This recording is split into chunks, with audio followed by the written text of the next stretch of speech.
멸종 식물이 다시 나타났다입니다. 멸종 식물이? 네. 오. 멸종이라 하면 말 그대로 종이 사라졌고 우리가 다시는 볼 수 없는 걸 얘기를 하는 거잖아요. 그게 이제 멸종이죠. 그렇죠. 예, 예. 근데 30년 만에 멸종됐던 식물이 다시 나타난 거예요. 자연스럽게? 네. 자연스럽게? 자연스럽게. 놀라운데? 네. 그래서 아주 화제가 되고 있는데요.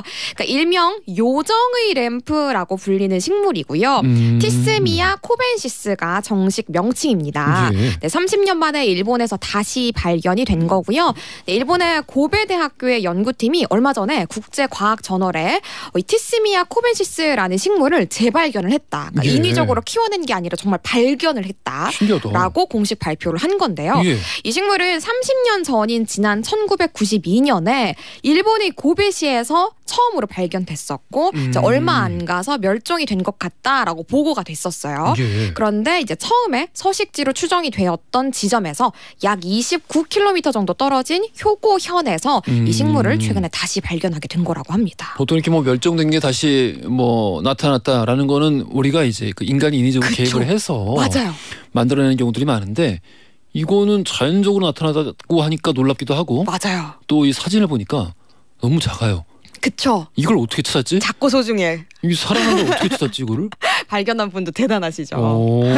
그렇습니다. 이게 일본에서만 발견되는 식물은 아니고요. 예. 뭐 아시아, 호주, 아메리카 등등 아열대 및 온대 지역에서 분포하는 것으로 알려졌었는데요.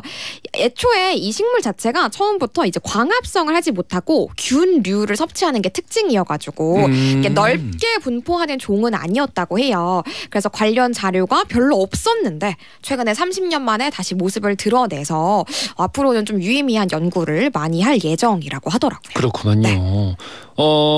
이거 관련한 건가요? 우리나라도 좋은 소식이 있다고 하는데. 우리나라도 이 희귀식물, 멸종 위기식물에 관련된 소식을 같이 준비를 좀 했는데요. 국립생태원이 국내 최초로 멸종 위기식물인 신안 새우난초의 종자 발화에 성공을 했습니다. 신안 새우난초?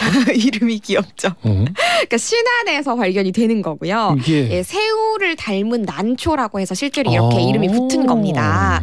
네, 신안 새우난초는 전 세계적으로 한국이랑 일본, 중국, 대만에서만 서식하는 희귀 난초인데요. 국내에서는 신안군의 섬 지역에서만 제한적으로 분포한다. 라고 해서 여기서 발견돼서 이런 이름이 붙었습니다. 그러니까 17년도에 우리나라의 멸종 위기 야생식물로 지정이 됐었고요. 그런데 최근에는 이제 종자 발화 그리고 증식에도 성공을 하게 됐다라는 기쁜 소식이 들려오더라고요. 그래요. 멸종했던 건 아니고 이제 멸종 위기 상태에서 맞아요. 조금 이제 개입을 해서 그렇습니다. 성공을 했군요. 네, 근데 이게 종자 발화가 되게 의미가 있는 게 결국은 멸종 위기라는 거는 얼마 안 가 좀 없어질 수도 있는 거잖아요. 멸종. 그렇죠. 예. 근데 이거 이제 우리가 발화에 성공을 했다는 거니까 혹시 나중에 멸종 상태가 되더라도 우리가 인위적으로 이제 틔울 수 있는 그런 씨앗을 확보를 하게 된 거니까 아주 유의미한 의미 있는 행보라고 하더라고요. 그래요. 네. 이것도 이제 한 번 성공했으면 다른 데 써먹을 수도 있을 거 아니에요. 맞아요. 그래서 이걸 대량 증식 과정을 매뉴얼화를 할 수 있다고 합니다. 그래서 앞으로는 혹시 물론 그런 일은 없어야겠지만 멸종을 하게 되더라도 우리가 대비를 할 수 있게 됐다라는 기쁜 소식이었어요. 그래요.